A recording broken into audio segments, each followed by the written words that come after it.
there was a couple of Genshin videos that I wanted to see. So I know Ashikai had a new one, right? What is a Descender? And I don't think we've seen this. And I would love to hear Ashikai's thoughts on the Descenders, because I think it's a very interesting fucking topic. Very interesting topic indeed. So yeah, we'll give this a watch. What is a Descender, Ashikai? I hate to break it to you guys, but this whole Descender thing, it isn't new. We've always known the twins were Descenders. We just didn't really understand the context. We didn't have a word See, for the it. Traveler's character story explicitly says they descended to the continent of Teyvat. Makes sense. The PlayStation exclusive glider and the weapon are called the Wings and Sword of Descension.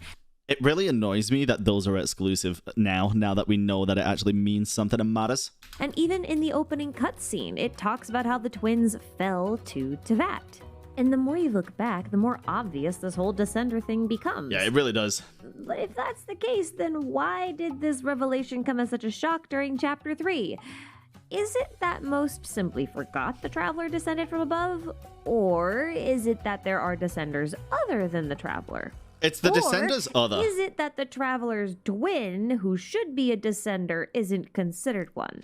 I still have a theory based on this. I still think the twin was a Descender, but they had their memory wiped from Irminsul, so they don't have the knowledge stored there for it. And Dane, being the Bow Keeper, like we are the Memory Keeper, is storing Lumine's memories. I won't pretend to know, but I do have an idea. So in this video, we are going to investigate exactly that. This whole concept of Descenders, as That's what I part think's 2 going on. of this 3-part investigation continues. As always, links for further reading and watching will be in the description box, while any corrections, clarifications, or fun tidbits will be in a pinned comment. I will also leave links to both Part 1 and Part 3 as they become available in the description box as well, so please make sure to check those out. They're not necessary, but highly recommended. I think we see most Ashikai videos then, at this let's point. Pick up where we last left off in Part 1 and talk about the Descenders. Yes, While we know of the existence of at least 4 Descenders, we actually only know of 1 confirmed Descender, and that's the Traveler. So basically everything we know about Descenders in general can only be viewed within the context of the Traveler. True. Which is honestly fine, because that still gives us plenty of material to work with.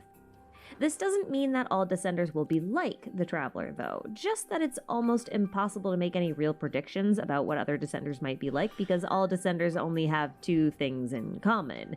The fact that they descended from above, and the fact that Irminsul does not contain any records on them. But just the fact that they're called Descenders is enough to imply that they came from other worlds or are alien to Teyvat in some way. Aliens wouldn't be able to be recorded by Irminsul, as they would likely be completely incompatible, right? That's just logical. But this doesn't actually seem to be the case at all. While the Traveler is described as being an alien life form in their character stories, there are a lot of things that kind of contradict this idea. For one, only humans, well, humans with visions, are said to be able to ascend to Celestia, where they will attain godhood. Okay, fair. An alien life form should not be able to do this, and yet the character cards for the Traveler and their character stories also claim that they will ascend to the seat of God. Do you think that necessarily means Celestia, though? I don't know. Obviously, ascend to the seat of...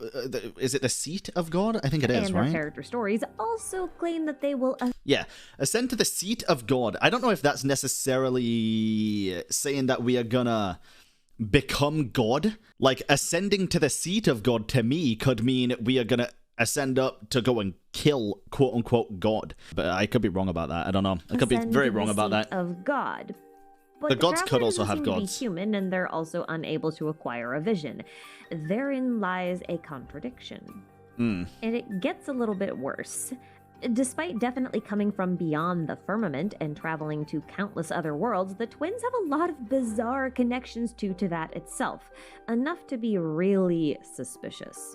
For example, not only can the Traveler use elemental energy without a vision, which is an ability that was only otherwise available to a non-human like an Archon or an Adeptus, but they can also wield multiple elements. Can you imagine if we get to the last region and the Archon just isn't there and we remember and we're like, wait a minute, I'm the fucking Archon. It was me all along. Being able to use elemental skills and stuff without a vision, only being accessible to Archons and us is kind of sus. Elements at the same time without an external apparatus. This is something we have only seen Ajdahad do, and even then he probably only gets that ability from his deep connections to the ley lines. Yeah, true. That is true. Skarmouche's boss form does not count, but that is a completely separate discussion. Yeah, that's more to do with the Gnosis, I think. With Irminsul, which is basically like the root server of the entire world, and this takes basically no effort at all the while producing resin on a daily basis. This resin is the same resin they use to re-energize petrified offshoots of Irminsul in exchange for crystallized memories in the form of artifacts and weapon materials. That's a pretty peculiar ability for some unrelated alien to have, don't you think? And don't forget that the Traveler knows exactly what the teleport waypoints are used for, even though no one else in Teyvat does. If that Odd devices that are scattered across Teyvat, seemingly forming a certain order. People on the continent see them as ancient gimmicks. They are accustomed to their existence despite not knowing their purpose. To the foreign traveler, however, their function becomes quite apparent. You know what makes me curious? How the fuck does one teleport? How the fuck does that work? Do we just think about a place and we're just like, you know what, boom, we just appear there? Do we touch it and there's an interface that we're like, yeah, I want to go to McDonald's today, and then you just go to the teleporter in McDonald's? It's fucking weird, dude. It's so weird. Disassembles your body as information and reassembles it. Oh my god, that's terrifying. That doesn't seem suspicious to you. I would like to remind you that the teleport waypoints utilize the ley lines in order to warp you around. That is terrifying. If the Traveler is an alien, then why do they know how to use these instinctively? The answer is quite simple. Oh? The Traveler is from Teyvat. Yeah. If you're confused how they can be both an alien descendant... Do you think it could just be a cyclical cycle? Of maybe we, like us and maybe this is just what this universe is. Ether and Lumine have both traversed this world once before, ascended to Celestia, and descended back down just to repeat the cycle. I feel like that's too obvious, but and well, maybe not. Maybe that is obvious, and maybe that is what it is. But the story this time is us breaking the cycle. It could be very interesting. And also be from Teyvat. Well, I was too. Until I remembered something rather important.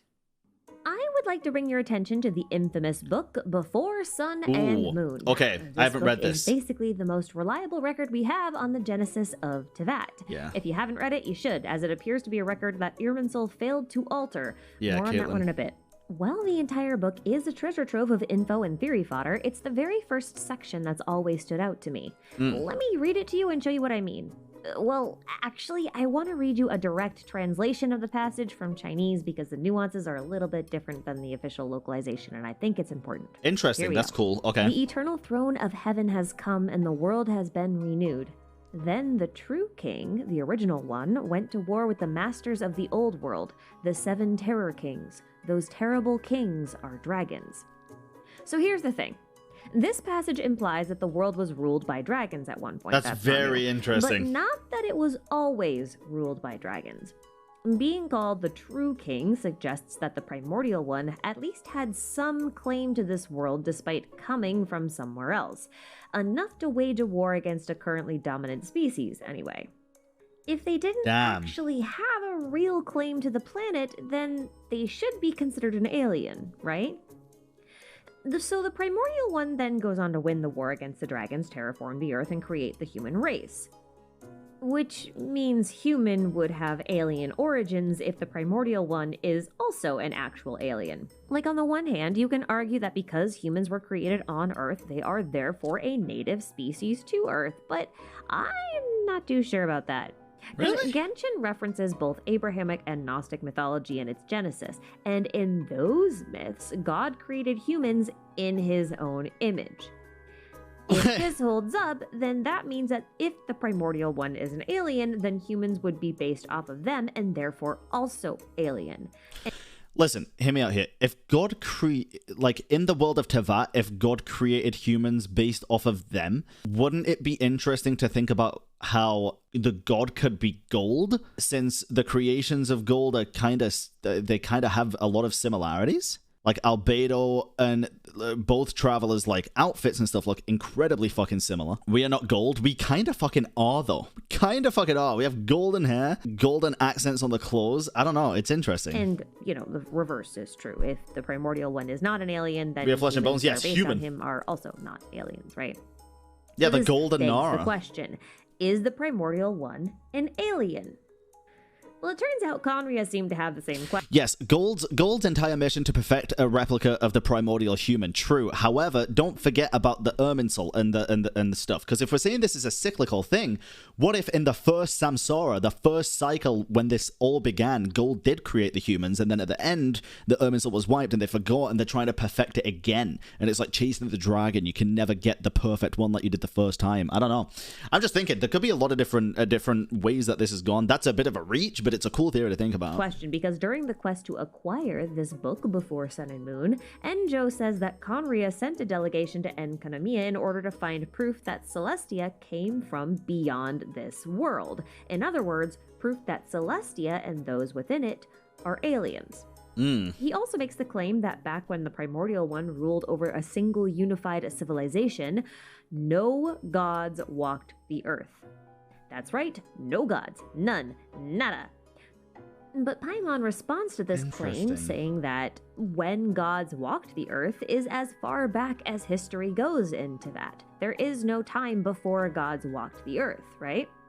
This suggests that the time when no gods walked the earth is a time that Celestia doesn't want anyone to know about, which means it was probably the unified civilization.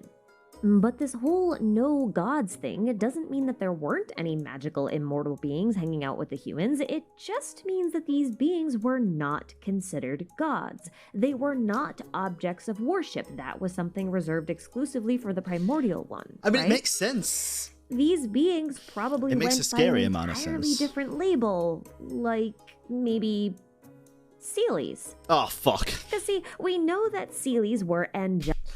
It made sense. It made perfect sense. Like spirits that guided the human savages, meaning they existed when humanity was quite young, and because our only known survivor of the Seelies is the goddess of flowers, we can assume that it's possible for Seelies to be revered as gods. They just weren't. Now, we'll come back to this idea a little bit later, but for now, I want to point out that the only two civilizations known to be ones without gods or without the recognition of gods are Enkanomiya and Conria. Both of whom are underground, and according to Dainsliff, they both share architectural similarities, which makes you wonder if Conria is also an offshoot of the original unified civilization. I can only assume it is based on all the shit with the Dane quest in fucking Enkanomiya. It only makes sense that they're connected. It is. It might mean that Conria believes in more of a monotheistic god and does not believe in a bunch of polytheistic gods, right? Dainsliff's distaste for the Archons and gods may be because he doesn't even believe that they should be worshipped since they are not the primordial one and therefore not actually a god.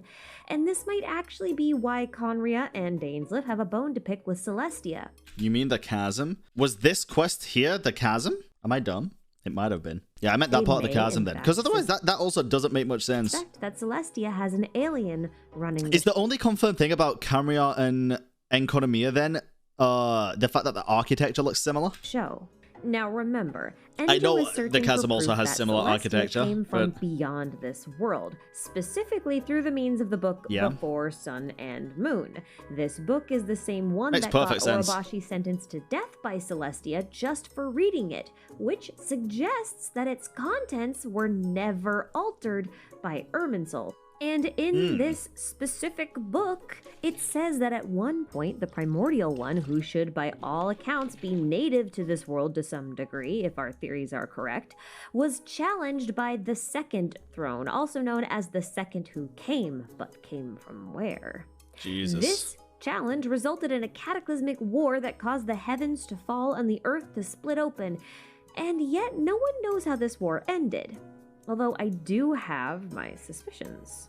See, in the Traveler's character card, the literal translation reads, "Your homeland has been destroyed. All of the buildings have been reduced to dust. You are originally the one who should own your own world and embrace the people within. Why do I get Signora vibes from this? Because of the Fatui trailer. The one that should own your own world, and then they said to her while she was dead in the coffin, they said what? The old world will be your final resting place, right? The one that should own your world?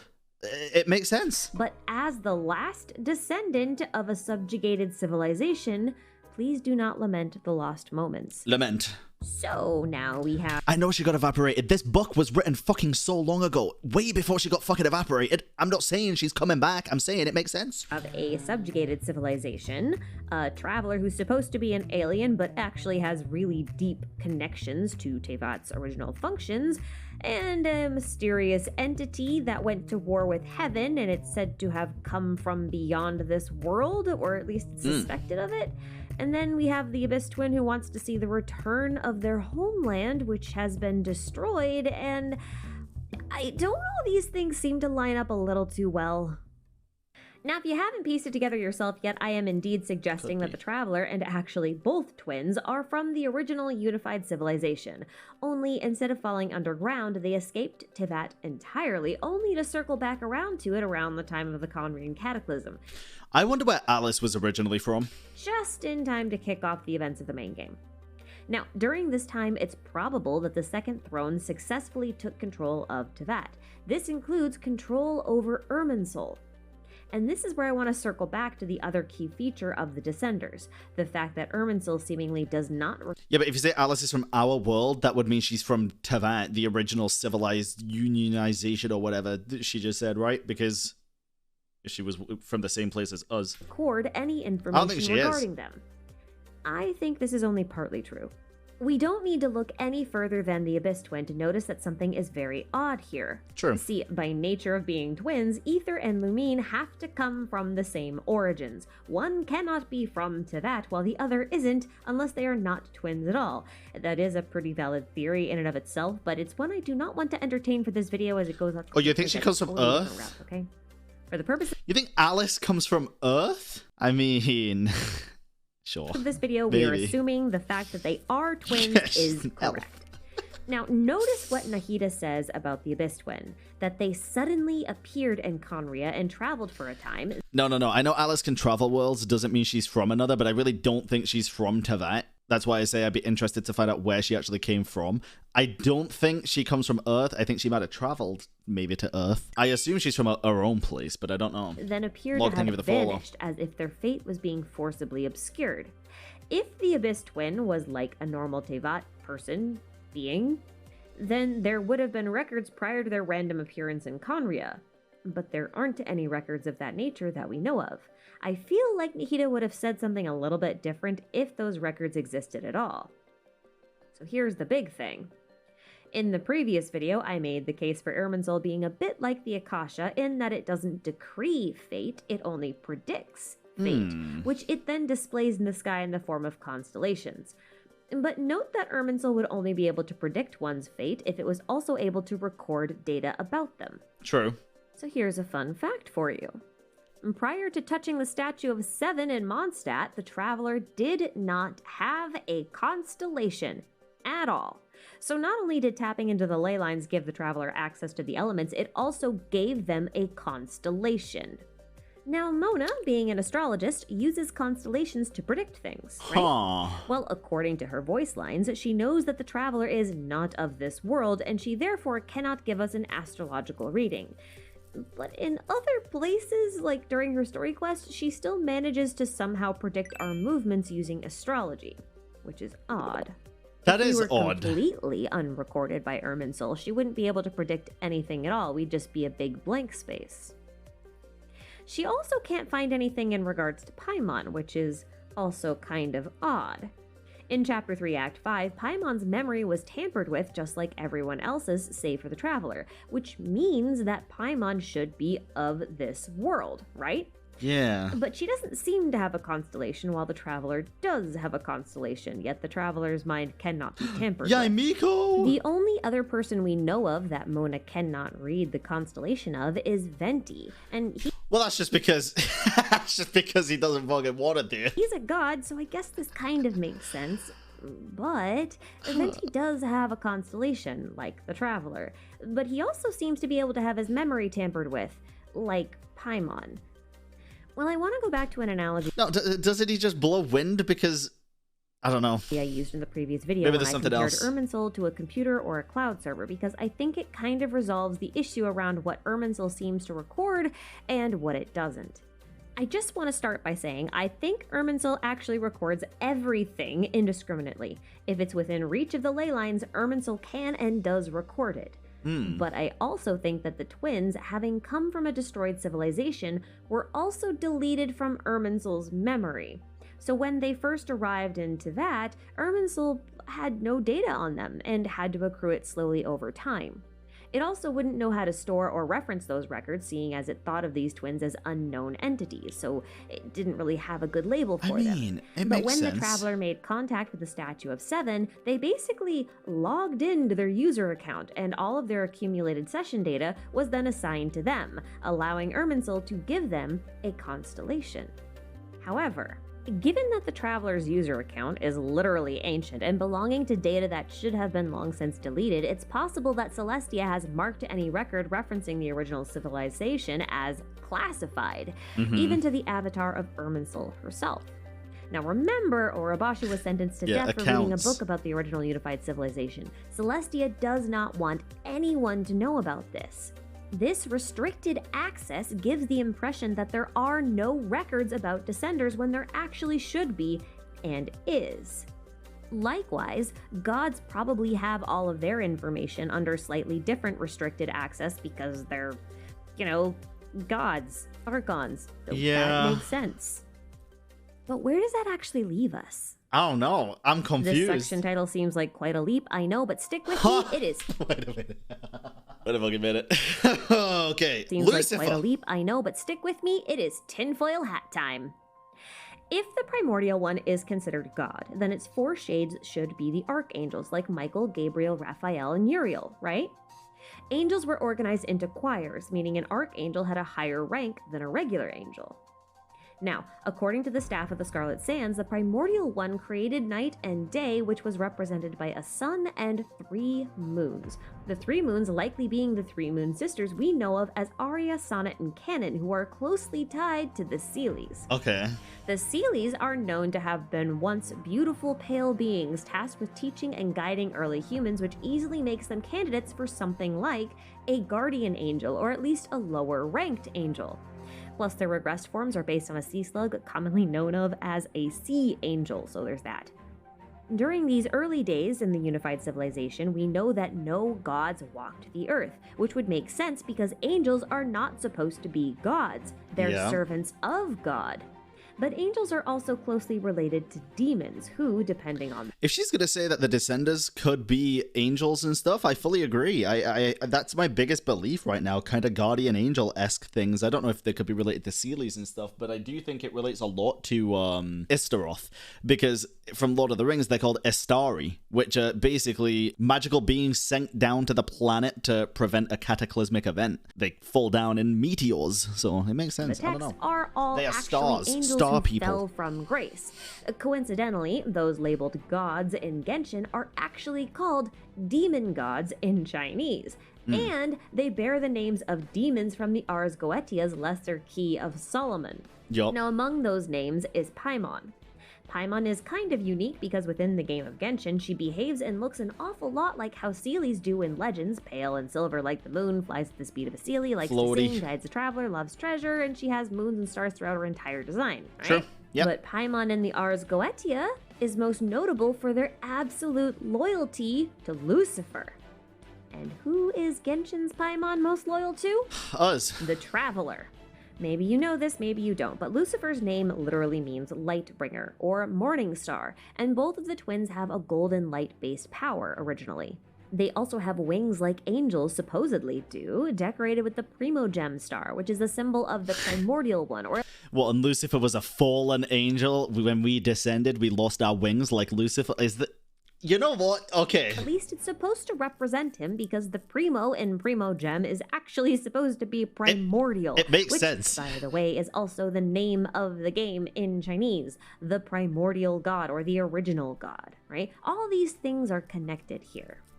Now, we know the Traveler is also called the Morning Star on multiple occasions, which suggests that the Abyss Twin might be the Evening Star, which is fitting since these two stars are technically the exact same star in the sky, hence twins. The twins also refer to themselves as literal stars, which is funny because in a lot of Abrahamic theology, it's believed that angels are actually considered stars in the sky, whereas archons are like the planets. And note, despite being one of God's most beloved angels, Lucifer was thought to have been the angel who attempted to place their throne above God's, which is what got them cast out of heaven in the first place. Which is what I'm fucking saying, chat. Maybe we ascend to Celestia or even above. We try to take God, like, we have to fight God, and then we descend again and repeat the fucking cycle. This actually makes a shit ton of sense. Although this seems to be the case only in texts that consider the name Lucifer to be synonymous with Satan, but that's, again, another investigation for another day. But going back to Enkanomiya and the Unified Civilization, I want to point out a series of achievements. One of them references Kairos, another Phosphoros, and the other Hesperus. Kairos is obviously referencing the god of time, a shade of the primordial one, so, you know, like an archangel. But Phosphorus and Hesperus, those happen to be two alternate names for Lucifer. The point here that I'm trying to make is that this dualistic nature of Lucifer as the light bringer and the night bringer, the good angel and the evil angel, it seems to be something embodied by the twins and the paths that they chose. In light of all this, I can only conclude that the twins are not only beings that belong to Tevat, but are in fact angels from the primordial era. Specifically, the embodiment of Lucifer, entities that would descend from the sky like the envoys of heaven described in the Tiara artifact sets, and who would possess a level of authority within Irminsul's systems that are unavailable to gods even of Nahida's rank. It's possible, too, that due to the passage of time, that the Traveler has some large gaps in their memory, and that they must travel through to that just like their twin did in order to not only recover their memories, but also their original powers. It's possible that the Abyss Twin also knows everything and is siding with the Abyss Order in order to resurrect their destroyed homeland while also destroying the Second Throne in the process. Fucking hell, dude. After all, the Traveler's character card outright states that they are the ones who should own their own world and take care of the people within it, and that they will ascend to the seat of God. I can't help but wonder if the twins were originally heirs to the Throne of Fanes. If they were supposed to inherit the earth but were interrupted and cast out by the Second Throne. The secondary names of Lucifer, the Phosphorus and Hesperus, being mentioned casually alongside the god of time Kairos, who we know to be a shade of the primordial one, also makes me wonder if Kairos herself isn't pulling strings in the background, trying to assist the rightful heirs in obtaining their rightful place. Kairos is brought up time and time That is an interesting one. I just can't help but think that maybe Kairos was one of the Moon Sisters. And the Moon Sisters loved the Morning Stars just as much as they loved each other, like they were family. And those Morning Stars should be Lucifer, it should be the twins, and those same Morning Stars were said to have survived the calamity that destroyed not only the Moon Sisters, but also the Seelies. And I think we're good to leave it there for now. What if we're that Seelies? That concludes most of my thoughts on the Descenders. What if, you know, like they said that there was that one Seelie that fell in love with a human, and what happened to it? Did it die or did it get cast out or something? Something about Seelies falling in love with humans was a bad thing. What if we are the product of a Seelie and a human, you know, doing the deed, and we are half Seelie, half human, and we are twins? But there are still a lot of loose ends to tie up as a result of part 1 and part 2. Earlier, I likened the Seelies to angels and the demon gods to fallen angels, or demons, or both. We're going to investigate this train of thought in great detail in part 3, and the final destination of that train will be the proposed identity of the god of time. The proposed identity of the god of time. what, the identity of Istaroth? Interesting. I do think the voice is more than likely Istaroth at the end of the quest, but we will figure that out and see. Ashikai is fucking phenomenal, dude. Chat, if you haven't already followed, subscribed to Ashikai, you definitely should.